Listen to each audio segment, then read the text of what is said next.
A very, very good morning to everyone who's listening, and I'm super excited to be here. And just like I promised, I am back here after a few more minutes to actually keep talking to you about the advertising industry and the price that we women have actually paid because of the perfect woman that has been advertised by the advertising industry. Now, you're tuned into the sunrise with me, Sarah, right here on Relax Radio, and I'm super excited to be here on a Monday morning.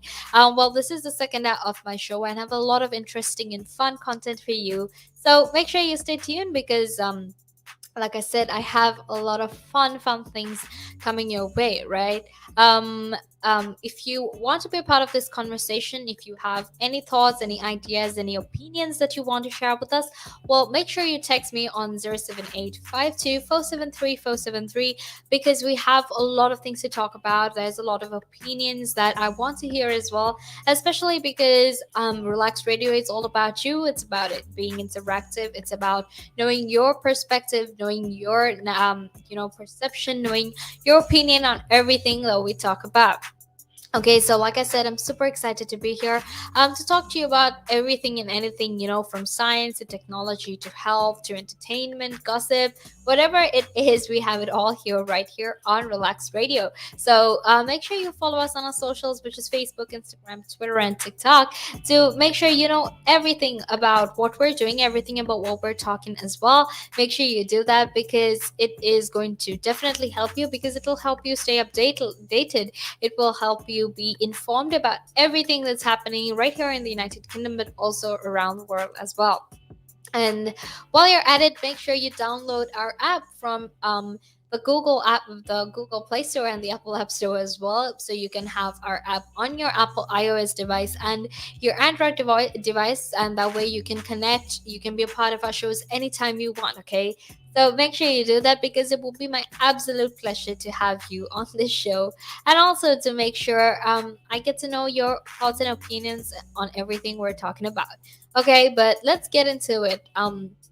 Let's talk about the advertising industry, how it has sold us this perfect ideal of a woman, and how that has actually, resulted in a lot of us not feeling that great about ourselves, and also in the fact that there is a lot of ideals and there's a lot of expectations for women out there.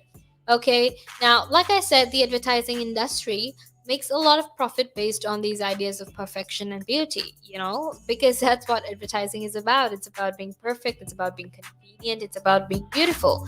And when it comes to women's products, we've seen this a lot, especially when it comes to various products ranging from cosmetics to lingerie to household products, whatever it is that you name, there will always be this woman who is happy, who is very attractive, who has the perfect body, who's, you know, literally 100 out of 100 in everything, okay? And we've seen that, right? We've experienced it ourselves, because we would always have certain people who comment on, the way we look, about the fact that we've gained weight. I've had like my certain aunts telling me that, hey, you've gained weight, you've gotten fat. Well, to be quite honest, it is the middle of a pandemic. We're all going through a lot of, we're all struggling. We all have a lot of anxiety and stress because these times are very uncertain. We don't really know what's going to happen. So yeah, obviously I've been stuck at home as well. And that's a thing, right? Because when the advertising industry has actually advertised these ideals of the perfect woman, what kind of body you should have, what kind of clothes you should have, what kind of lifestyle you've had, that actually affects a lot of women out there. Because look, the best example of this is when, if you take modeling campaigns, if you take, the advertising industry in general, the idea of a perfect woman, right? The idea of a perfect woman is this woman who's size 8, who's fair, who has flawless skin, who's beautiful, who has white teeth, blonde hair, which is really ridiculous because look, no one out there is going to be size 8. No one out there is going to have white teeth and blonde hair. We're human. And the thing is, when you're human, you have flaws, and it's not like everyone can have smooth skin. It's not like you can anyway have, flawless skin, because it's basically impossible. Look, even our environment out there is polluted, right? So there are so many dust particles, there's so many different things that, you know touch our skin. And because of that, obviously, it's not like you or I could have flawless white skin. And have a size 8 figure, especially in the middle of a pandemic. So a lot of these ideals are actually quite ridiculous. They don't make a lot of sense, and they're quite ironic because um end of the day, it's very unachievable. We're humans, and what? It's not like you can have these Barbie doll figures, right? So the thing is, even though they've advertised it, and even though it's very unrealistic, because we're constantly seeing them everywhere, whether you go to a laundry shop, whether you go to get makeup, you always see these really beautiful women out there, and you begin to think, look, maybe there's something wrong with me, because this is how the advertising industry actually makes a profit. you know they advertise this idea of this perfect woman who's like extremely beautiful, who's loved by everyone, who's very kind, who's very selfless, who always puts other people's needs before hers. And because of that, they're amazing, they're perfect, this is what you would consider the perfect woman. And how it affects us is because when we're constantly seeing this perfect ideal of a woman, when they're always telling us, it doesn't matter if you've just given birth, you should still have that perfect body. Like you know how ridiculous that sounds. Like, how can you have a perfect body as soon as you've given birth? Like, your body takes a lot of time to adjust and get back to normal, right? So because of that, it's very very it's very unrealistic, all these expectations of bodies that we have. So and we know that this is how the advertising industry actually makes a profit. They take these unrealistic views, they promote them, they advertise them, and people actually tend to believe it. Because when it comes to advertising, it's more about appealing to the male eye. It's about appealing to what kind of wants and needs that men have, right? So even now, even though we've sort of progressed in terms of advertising, even though we've progressed in terms of inclusivity and whatnot, when it comes to advertising plus size bodies, they tend to actually advertise these bodies of women that are actually largely accepted by society. And look, I know they always use this whole notion of, we have diversity, we have inclusivity, because we include all body types, we include all ethnicities, different complexions of skin and whatnot. But the thing is, even then, chances are you'd probably pick like a size 10, or if anything, a size 12 would be the largest, right? And the thing is, it's actually quite ironic, because not a lot of women have bodies that are a size 10, a size 12, or a size 8. In fact, it's just this minority of women who have these body types. And even if they don't have these body types, then we place these buttons on them where we tell them, look, starve yourself, get this body, be happy. It doesn't matter if you're going through so many other mental health issues. You have to smile and be okay for everyone else out there, because that is your role as a woman. That's basically what you have to do, right? And a lot of these ideals are actually very very harming. Now, like I said earlier as well, we have a lot of these harming ideals for men as well. Things like being strong, being vulnerable, not being vulnerable, rather, being strong, not letting people know about your emotions, not talking about your emotions, which is actually probably the worst way in which you can help someone who's going through a lot of problems. So, like I said, when there are these ideals, when there are these thoughts and narratives about how people should be, it's very, very detrimental to society. Now, they've also portrayed this thing called a happy housewife, and we've seen this a lot back in the 1900s, 1800s as well. This woman who was always well dressed, happy, always taking care of her children, um, never getting mad at, or never getting angry at a husband, or even angry at things. It doesn't matter how stressed and frustrated they are, you have to all be happy and just be just act like there aren't bigger problems in the world, which is kind of which is kind of the whole image that they're trying to portray right now.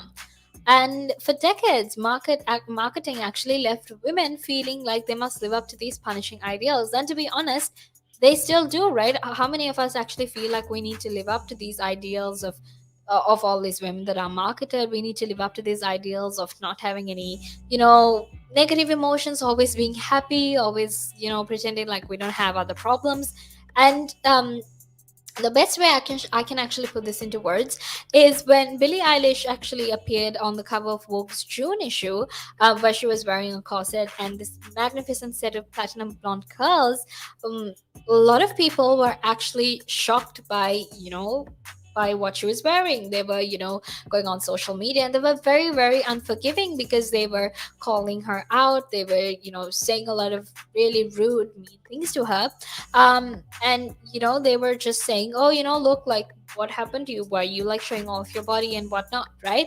But the thing is, Billy was actually unfazed by all of these, all the criticism that she got, because she's an adult, right?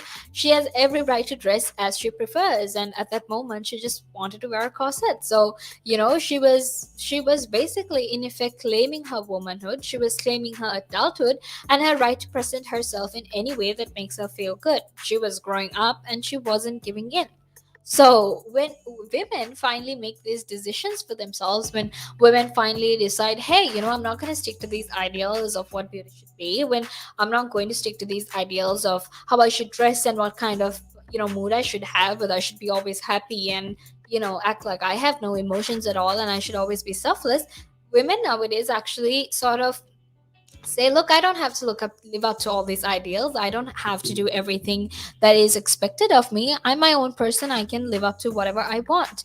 But the thing is, when women do act out and when they finally do make their decisions, a lot of people on the internet actually have a lot to say about it. And the thing is, if I can do what I want to, then why is everyone else disappointed? Because ultimately, my life goal, or my my main accomplishment in life isn't about trying to make other people happy. It's about doing what I want. It's not about trying to please everyone and fit into um everyone's aspect, or everyone's perception of what is a good woman or what is a perfect woman. Right? End of the day, we're also human. We're allowed to make our own choices. We're allowed to do what we want. So then there was this very obvious question of, why were people so annoyed about the fact that Billie Eilish was doing whatever she wanted? She's an adult, she's grown up, she can do whatever she wants. Now, stay tuned, because we'll be back to talk about this and a lot of other things that women have had to deal with simply because of the advertising industry, simply because of you know, some of these perceptions that have been promoted and endorsed by the advertising industry. So make sure you stay tuned, because we'll be right back after this small break. The valuations that you place on an asset are always behind you. It's always in hindsight. It's never in front of you. And that's one of the challenges, right? Because you're always valuing what happened yesterday. And what you need is what's going to happen tomorrow. What am I saving or investing for? Why am I doing it? When will I need the money? And how much money do I need? Yeah. So that's quite important, because when you're looking at your net worth, you got to start with saying, well, what do I want my net worth to be, so that there's a goal, and then work backwards. How do I get there? And if I can start with £50 or $50 a week, if I save that every week, and you can go online and use calculators online. I don't have to teach you the maths behind it, but you can say, okay, and if I get a 3% return and I put this away for how long will it take to reach my goal? And that's called just this basic cash flow projection calculations. And it's what we use in financial planning all the time. What we say to clients is, we say, okay, what is your goal? What is your objective? Where do you want to go to? And we discuss that in a lot of detail and over most of the meeting. And then the rest of it is saying, okay, in your exact circumstances, with your risk profile, with how you feel about investments and pensions and taxes and where you are and who you work with, and your education level or your lack of education, or how involved you want to be. There's a lot of variables that we take into account. And then we say, okay, here's a plan. You start like this, that's great. And then we review it all the time. And we say, okay, we need to increase it, we're on track, we're not, this is what is happening. Because remember, when you're dealing with assets, the valuations that you place on an asset are always behind you. It's always in hindsight. It's never in front of you. And that's one of the challenges, right? Because you're Yeah. always valuing what happened yesterday, and what you need is what's going to happen tomorrow. Correct. So Absolutely. that's a struggle. Yeah. So there are strategies everywhere from £50 a week up to £100 million, and they're different. Huh? They range differently from everyone, but and from country to country. To be fair, different countries have different tax laws, so different vehicles. But from your point of view, at the sort of normal end, I'm not going to call it the low end because I'm in that boat as well. It's as tax efficient as you can get it. That's where you start. You use all the tax efficiencies, and then you step up into different things.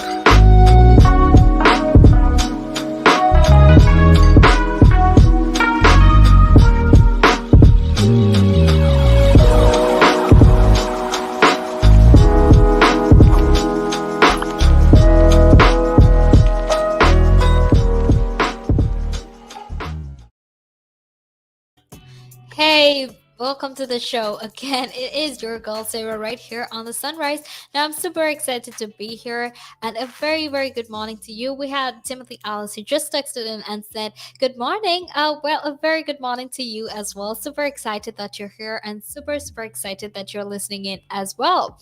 Now if anyone else out there wants to be a part of this show, make sure to text me on 07852 473 473, because that way you can make sure that your opinion, your perspective, whatever it is that you want to share with us, that you can share that with us, because that way it'll help you be a part of this conversation as well. And that's what we do right here on Relax Radio. We focus on you because we obviously really care about your thoughts and your opinions on everything that we talk about. So we would love to hear your thoughts. So make sure you text me on that number. I will repeat it again. Repeat it rather, 07852 473 473, so you can keep in touch with us, and you can text us whenever you feel like it.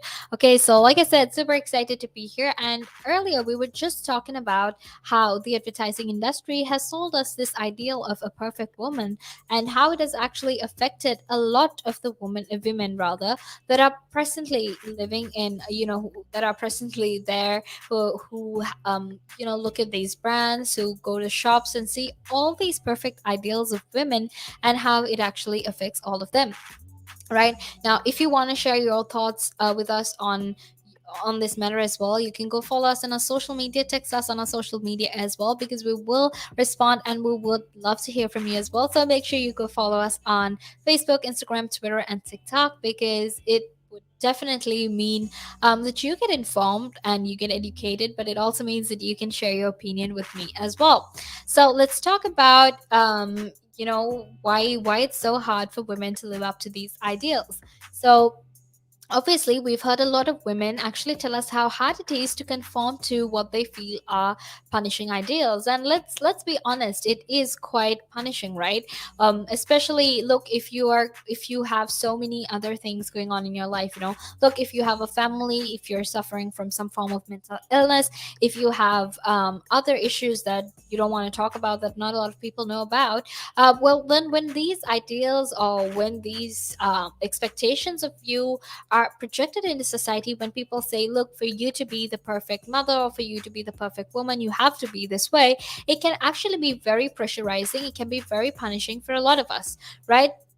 Because the truth is, no matter how many times you try to resist it, no matter how many times you try to debate it and tell people, look, that's not actually what it happens, even though that's the case, the truth is that the ideals rather, that are conceived, perfected, and sold by marketers are actually very powerful. Like I said, when you're constantly seeing them everywhere, it actually appeals to your subconscious, and it keeps telling your subconscious, or it programs your subconscious to be a certain way. Because look, obviously, when you're seeing this beautiful, say fair complexion, a woman with a fair complexion, with blonde hair and white teeth, when you're constantly seeing women like that, then when you look at yourself in the mirror, you're not gonna feel all pretty, because you will be comparing yourself to all the other women out there. You will be comparing yourself to all these perceived, or um, perceived beauty standards of what actually is beautiful, what actually is perfect.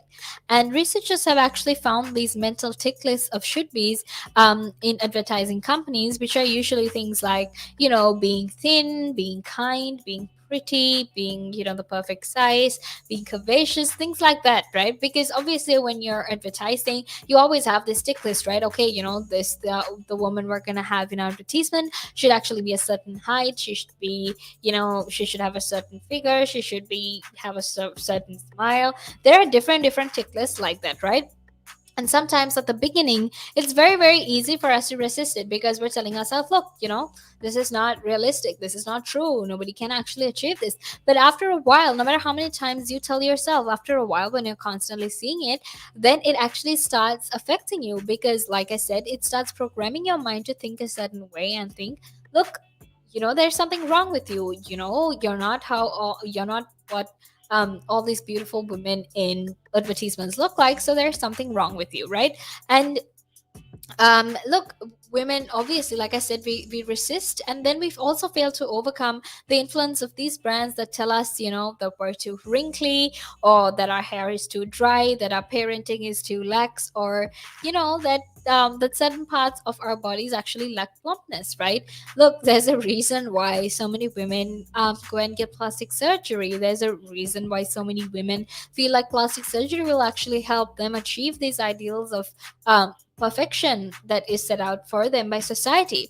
So whether we like to admit it or not, women actually live with the idea that it is our job to meet these ideals set out by others in society, right? We constantly think we will be more accepted, we will be more validated, especially if we live according to these ideals that are set out for us by the marketing industry. And sometimes it doesn't even matter when it comes to the marketing industry, right? Because when the marketing industry sets out these ideals, even our parents, our people who are very close to us, will start looking at, they too will then perceive this is the perfect woman. So then they themselves will start pushing these pushing these expectations on us, expecting us to be a certain way, expecting us to act a certain way, behave a certain way, wear certain things, right? So like I said, it is a very dangerous and cruel place out there. The world is very cruel. It's really not kind to people who don't fit into their standards of what beauty is, standards of what kindness is, right? So there is a lot of hypocrisy out there as well. So like I said, it's very, very hard for all these women out there to live up to these ideals of perfection. But the thing is, we no longer live in this world in which the only way to achieve some sort of security for women is to make sure, or rather, we live in a world where the only way women can actually ensure security for themselves is actually to appeal to people with power and resources, right? And this means even in the workplace, you have to always, look pretty. Like, okay, how many jobs have you had where sometimes if you're not pretty enough, they don't give you the job. It doesn't matter how many skills you have, it doesn't sometimes matter how many degrees you have. If you're not pretty, then chances are you're not probably going to get that job, right? And the thing is, I know it sounds really ridiculous, I know it sounds like something out of a movie, but the thing is, that is the truth that exists everywhere in the world, not just here in the UK. It exists in the United States of America, it exists in Asian countries, it exists everywhere in the world. So the thing is, there's always also this story, that tells us how to be a good girl. And we're always taught at a very young age to actually match the needs of, men at every stage of our life, because that is what will eventually make sure that our life gets better, right? Because how many of us are actually taught at a young age to, take care of our brothers, take care of our fathers? It doesn't matter if, you know, it doesn't matter if things are very hard for us. It doesn't matter if you're very hungry. You always need to make sure that your father and your brothers are, given food to eat first. Now, this notion of, this notion of dominance, or the dominance of men in certain households actually exists a lot, mostly in Asian countries, right? And I've seen this a lot as well. So for example, if you take bright burning and dowry deaths in India as well. Some of the reasons as to why these things happen is simply because they're not, pretty enough, or they're not, the dowry wasn't big enough for them, or the fact that they put someone else's needs before them. The fact that sometimes women even speak out against some of the injustice that are done to them is seen as a reason as to why we need to punish women, right? And that is the same, right? Because look, even for little girls right now, we always set these ideals of, look, you'll only feel accomplished and you'll only feel good about yourself if you get married, or if you get married and have a family. That's the only way you'll be happy. Even though it's 2021 and people have evolved so much more, we still have these ideals where we're telling young girls, where we're telling females, that the only way you'll feel accomplished, the only way you are going to achieve your worth as a woman, is by having a family, which is quite ridiculous. Because sometimes you can focus on your career, sometimes you can be amazing at what you do, but eventually when you get married, you have to give up everything that you love and do to make sure that you put the rest of your family first, right? And this is the dynamic that was actually marketed back then as well, because they were raised with the fact that a woman's goal in life was to actually make sure they have a good family and to become a good mother.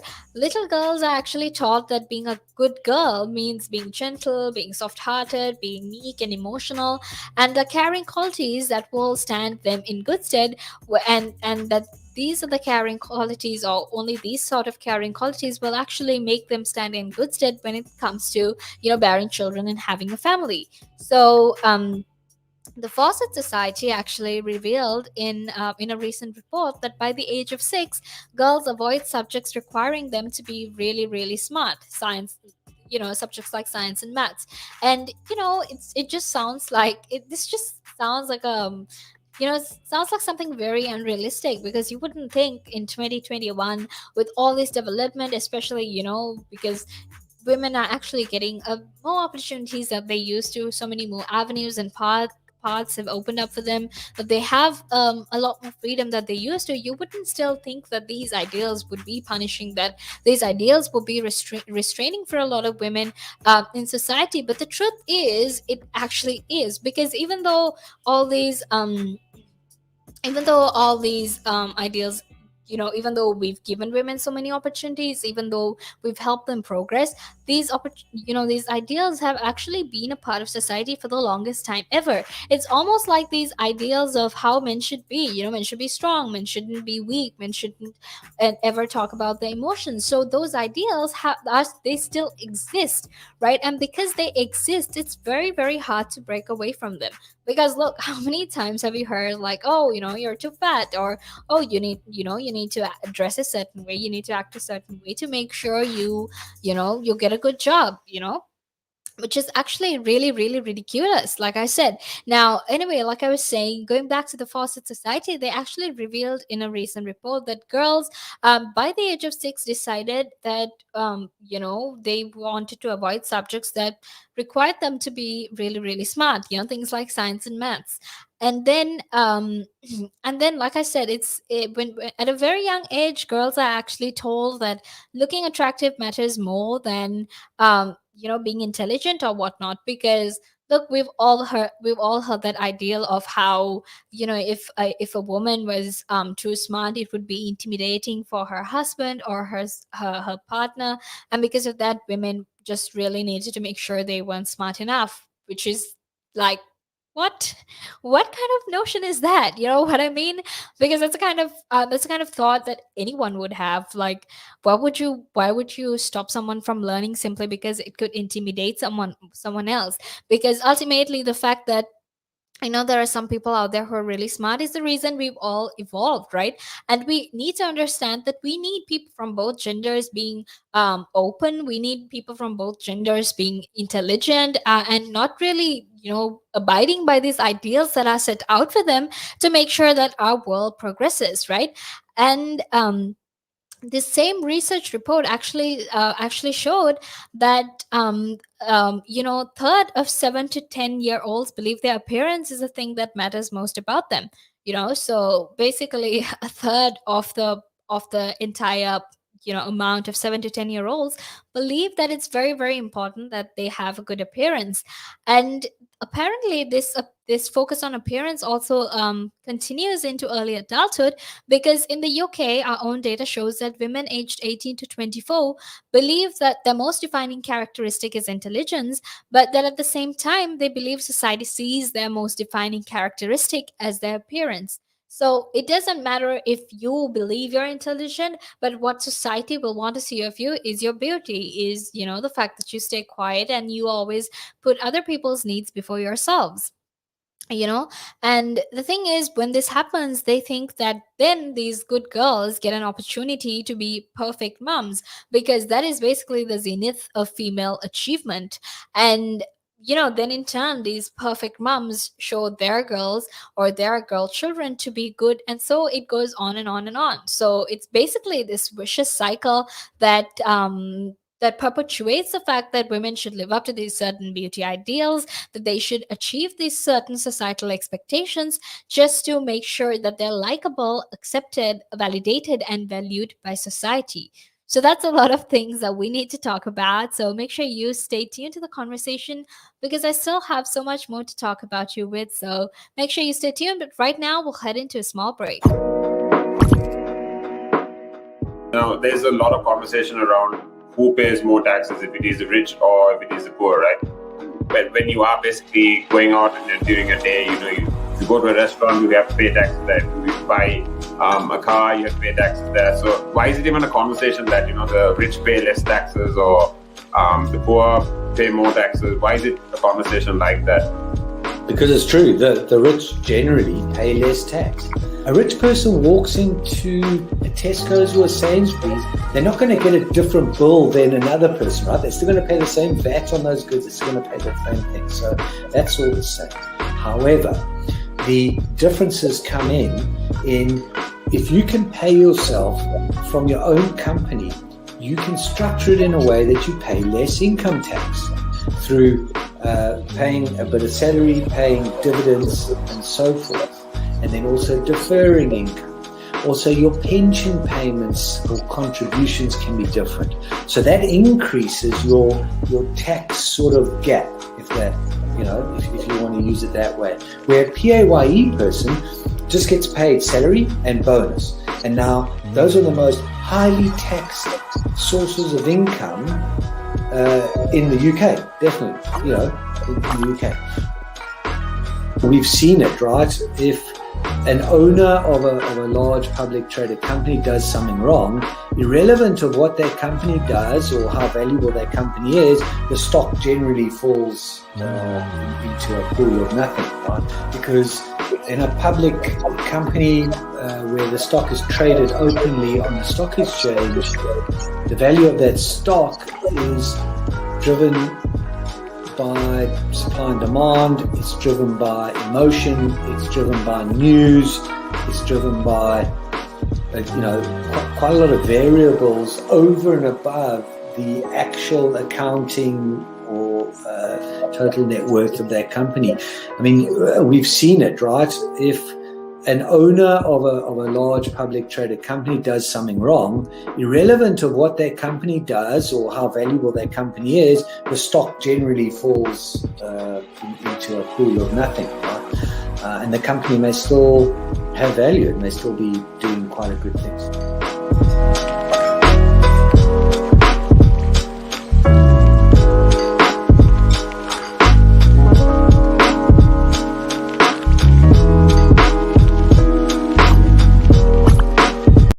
And it gives them something to look at, and it makes them laugh. It makes them laugh, so that's why I do it. Oh, and it could be a really good pickup line as well. Ladies will ask, "Hey, excuse me, so why are you wearing something so colorful?" I mean, hey, you can always have something up on your sleeve. I mean, got me thinking. You want to stand out. Why do you want to stand out though so much, especially with these kind of shirts when you're riding? There must be a purpose behind it, right? Well, when you say a purpose, Nick, what I do, I wear the shirts. Mainly, one, because they're nice and bright, so they make me visible, especially if I'm riding on the road. Okay. That's very important, right? Because you want cars, very important. And also, like, people see me in like calves and perhaps shouldn't be saying this on air, I suppose, but in the bar afterwards. All right. And it gives them something to look at, and it makes them laugh. It makes them laugh. So that's why I do it. Oh, and it could be a really good pickup line as well. Girls, ladies who ask, "Hey, excuse me, so why are you wearing something so colorful?" I mean, hey, you can always have something up on your sleeve. I mean, you look like a guy who would do. You know me too well. You know me too well, Nick.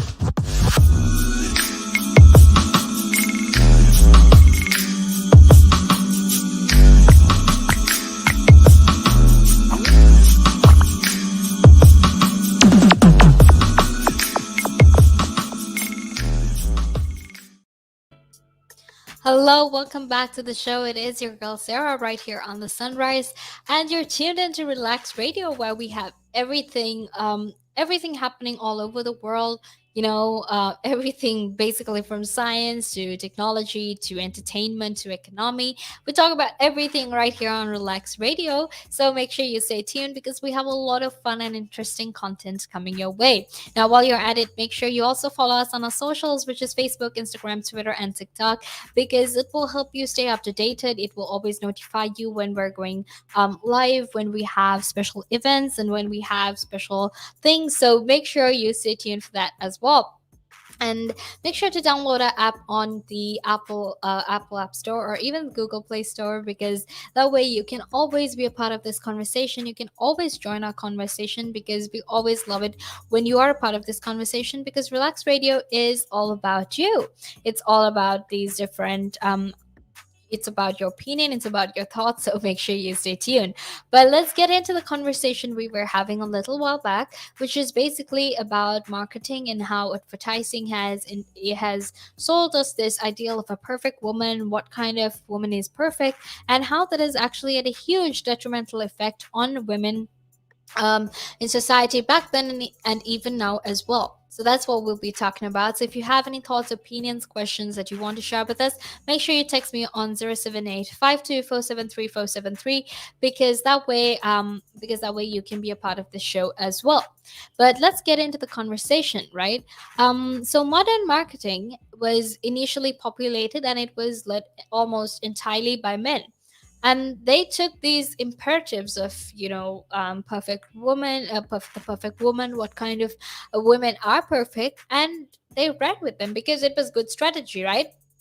It helped it helped them to earn a huge profit, because the entirety of society believed that this was how a perfect woman should be. It definitely helped their ideas of how women should be submissive, how women should always be selfless, how women should be a certain way and not have any emotions, or be very emotional and be very nice and caring and kind, basically.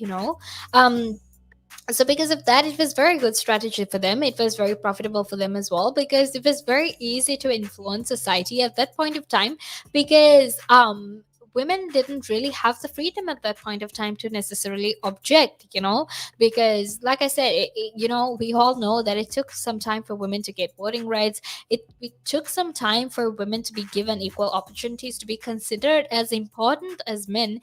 And because of that, obviously, it was very, very hard for them to run by with these tactics. It was very, or rather, it was very easy for them to run by with these strategies and advertise them.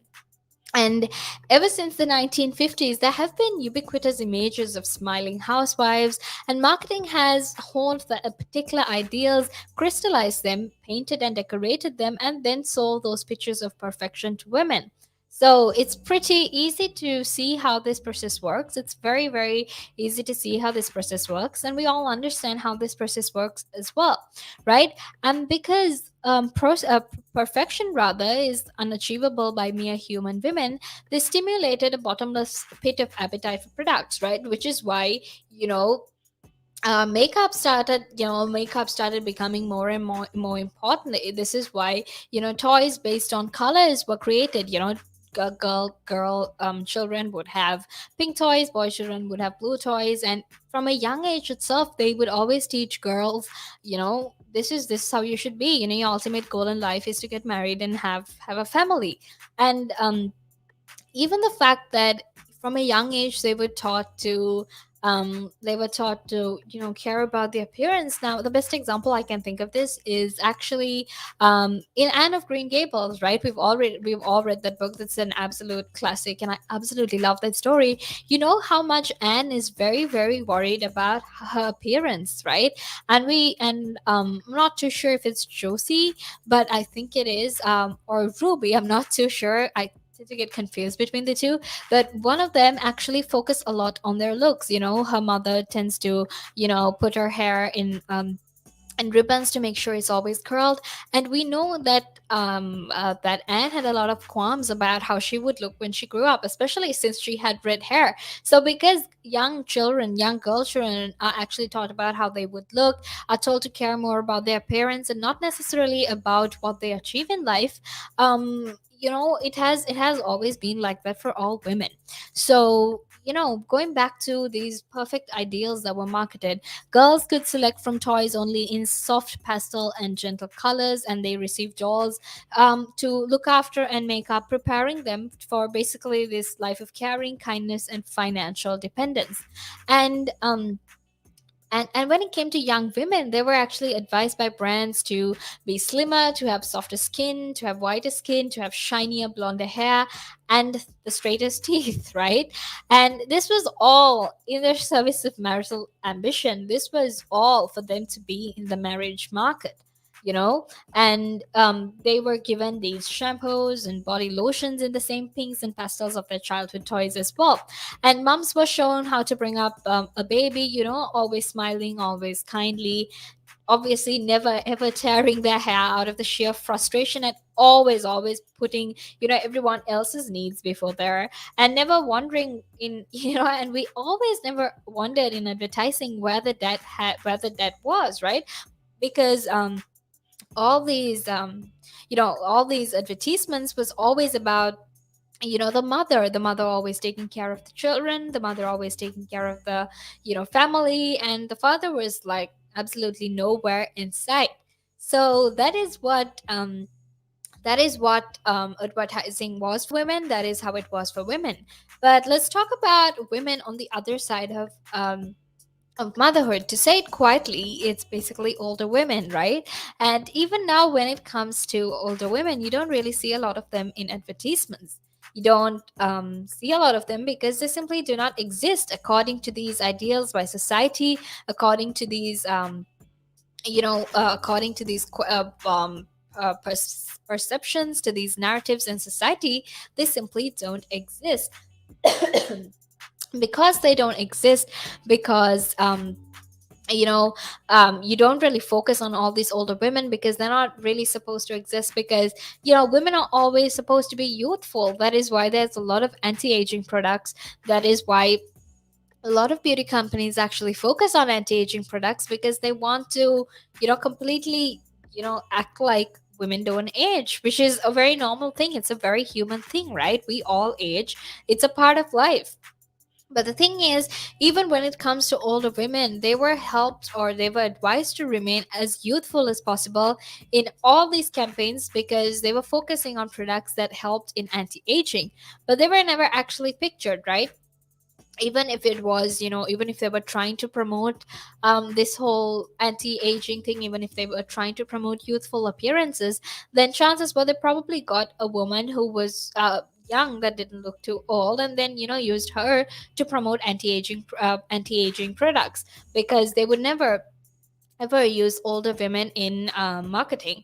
Now, for the past 70 years or so, this diet of perfectionism, which has been cooked up by advertising men, because 65% of those who write ads are actually men, is what women have been consuming. And now we're all aware of the fact that we're setting up women to fail, which is honestly not surprising, because we've been setting up women to fail on a day-to-day basis, and we know that it can make them unwell as well, right? Because when you're setting out these standards, or when you're setting out these ideals of how women should be, how they should act, how they should always be happy and not have certain emotions, it's actually quite ironic. And it's also very harmful. It has been making a lot of women out there very, very uh very unwell and very sick. So if you actually look at some of the statistics with regard to appearance, with regard to how certain women feel, by the age of 16, more than 50% of girls said or they say that they're very unhappy with their appearance. And two-thirds of women believe that advertising is at least partly to blame for a rise in eating disorders among young women. And this was 37% between 2016 and 2019. And 75% of women in the United Kingdom say that the way models look in advertising makes women feel bad about themselves and are actually very harmful, which is what we were talking about some time back. And the fact that there are pressures of being a good girl reach a peak when women are actually simultaneously parenting, working, and looking after aging parents. Because 81% of women who were surveyed at this stage of life actually said that they feel unable to cope with all that stress and with all of those expectations and ideals that they actually have to go through. So obviously, when we're talking about all these statistics, we're beginning to see that a lot of women out there are actually very, very damaged, and they find all these ideals very, very unhealthy to cope with. And three-quarters of working mothers actually said that they're struggling to cope, and 40% of them describe themselves as hanging by a thread. Now, looking at all these statistics, looking at all these, all these ideals that have been set out for women, does it actually make you feel proud of how much you're making another human being suffer just because you want to profit off of it, just because you want to promote and endorse this ideal where women will only be valuable and worthy to us only if they live according to these certain ideals? Right, because like I said, it is not something to be proud of. It's in fact very detrimental. It is in fact very harmful for a lot of people out there.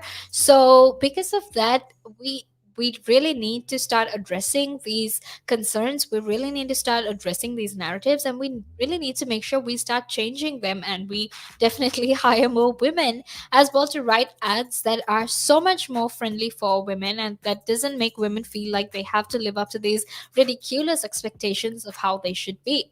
Right, so make sure you stay tuned for the conversation, because I'll be here in a few more minutes after this break to continue talking about the advertising industry.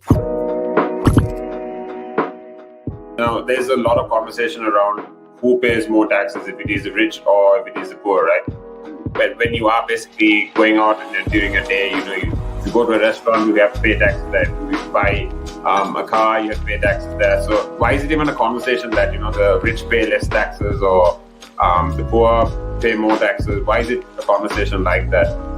Because it's true, the rich generally pay less tax.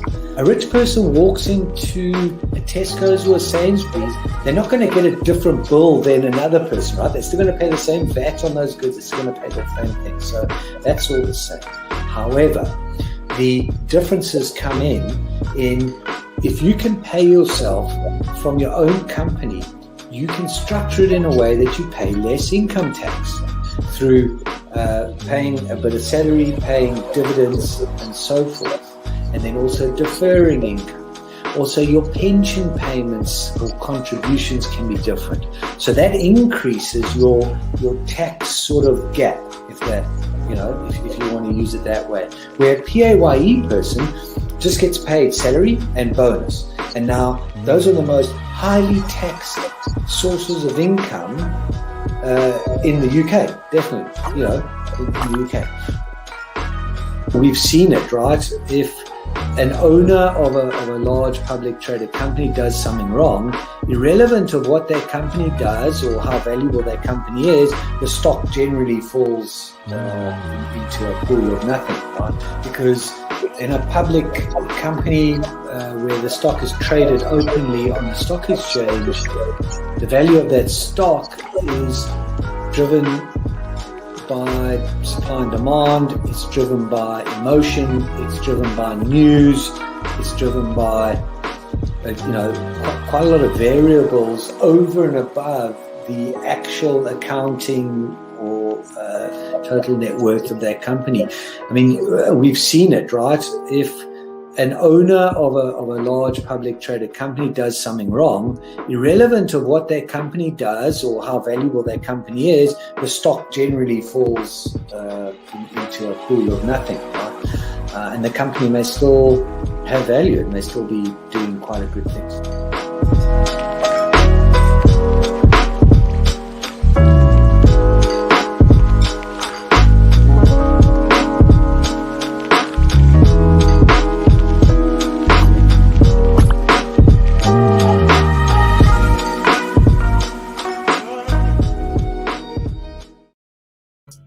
Welcome back to the show. It is your girl Sarah right here on the Sunrise. Now I'm super excited to be here, and it's almost the last few minutes of my second hour. But don't worry, because I'll be here for another hour to actually make sure you're entertained and informed about everything that is going on in the world, but especially in the United Kingdom. Right now, if you're just joining in, if you're just tuning in, welcome to the show. We're talking about the marketing industry and how they've sold us this ideal of a perfect woman, and how it is in fact very punishing, and how it has had a lot of detrimental effects when it comes to women, especially back then, but presently nowadays as well. And not just grown women, not just women, but also little girls, young women, young women as well, right? So that's what we're talking about now.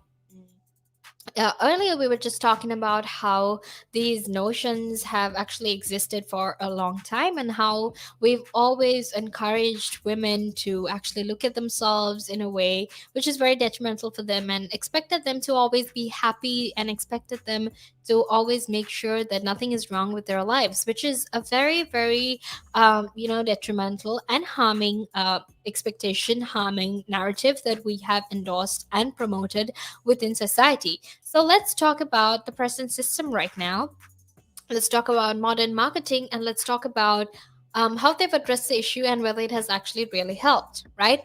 Look, marketers over the past 10 years have actually made some efforts to take on both these positive, or rather possible negative impact on women, but have so far actually only drummed up this well intentional but rather shallow response, because their response to this whole all these ideals have actually been that women can now be bigger than a size 8, and they can still appear in advertising. Women of color are featured in advertising too, and although they only usually play a role in a lineup of other ethnicities, rarely, if they or quite rarely only, they actually get a starring role. So obviously, even though they've tried to address inclusivity, even though they've tried to address diversity, and they obviously did that with the best intentions in mind, that has been quite shallow, and it hasn't really addressed any of these negative impacts. It hasn't really addressed any of these detrimental impacts it has had on women, right? Now, all the women are obviously well represented by Helen Mirren, but they don't actually appear in any other guys, right? Because all the women would actually be women who still have really amazing skin, who still look very good, and old would just be early 60s. That is what you would consider as older women. And the thing is, older women isn't just women in their 60s, it's women who are much, much older. And that is why there is a need for inclusivity. That is why there is a need for a larger spectrum when it comes to advertising, when it comes to making sure that more women are represented in terms of advertising, right? And another thing is that marketing has actually suddenly become very enthusiastic, and have made it very important for them to re-empower women that it has been criticizing. Now it's ironic, right? Because you were criticizing women all along, but now you suddenly want to re-empower them, right? But what this actually means in reality is shifting attention from telling them how to look, and instead telling them how to behave, right? Because right now advertising is all about, oh, be your own person, be independent,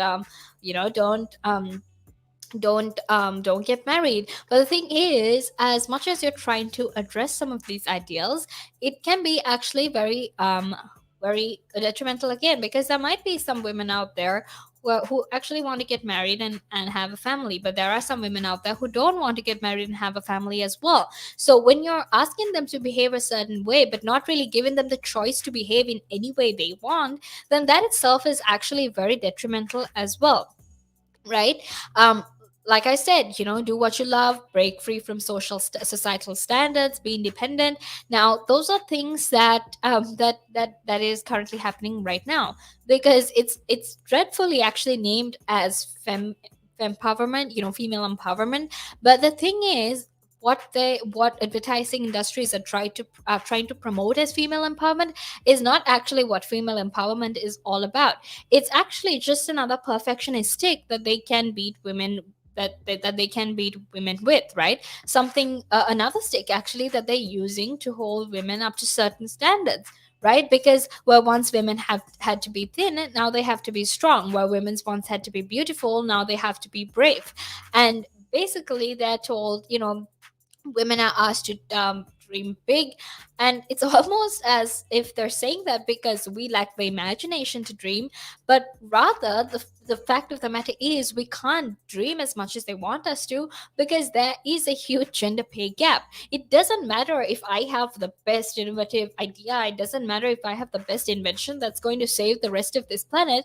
Chances are I would probably be paid way less for my idea than if a man came up with that same idea, right? So we need to understand that a lot of these issues that are there, a lot of these issues that you're trying to address and trying to make better for women, actually need to be changed structurally, simply because of the fact that there needs to be a lot of structural adjustments that need to be made, because these structures tend to cater to or cater more to the needs of men, to cater and ensure that men are much more protected and benefited and are at an advantage rather than women, right? Because sometimes these messages, or of these campaigns, are actually just a coded way of telling women, just act a little bit more like a man, like, would you? Because that's what you want. Or even more distortedly, the message is that women are somehow at fault for having believed these perfectionist narratives in the first place, right? So, there's a lot of irony, there's a lot of hypocrisy, there's a lot of controversy when it comes to that. And this is why it's very important that we start promoting female owned businesses, because there are new female owned businesses that are coming up, that are actually they're sort of addressing very all these societal stereotypes. They're addressing all these narratives and trying to make sure that they're fighting against this very basic, very detrimental narratives as well. So that is what the conversation was about, and I'm super super excited that I got to talk to you about it, because that is something that a lot of the women in the United Kingdom are actually facing. They're feeling very punished. They're feeling very they're feeling like they're not enough. They're feeling very unworthy because of all these standards and ideals, and that's why it was very important for us to discuss this. So make sure you stay tuned, because in a minute, or just in a few minutes rather, I'll be back to talk about burnout breaks, and why it's important for companies to actually give burnout breaks to their employees. So until then, stay tuned, but I'll be back in a few more minutes.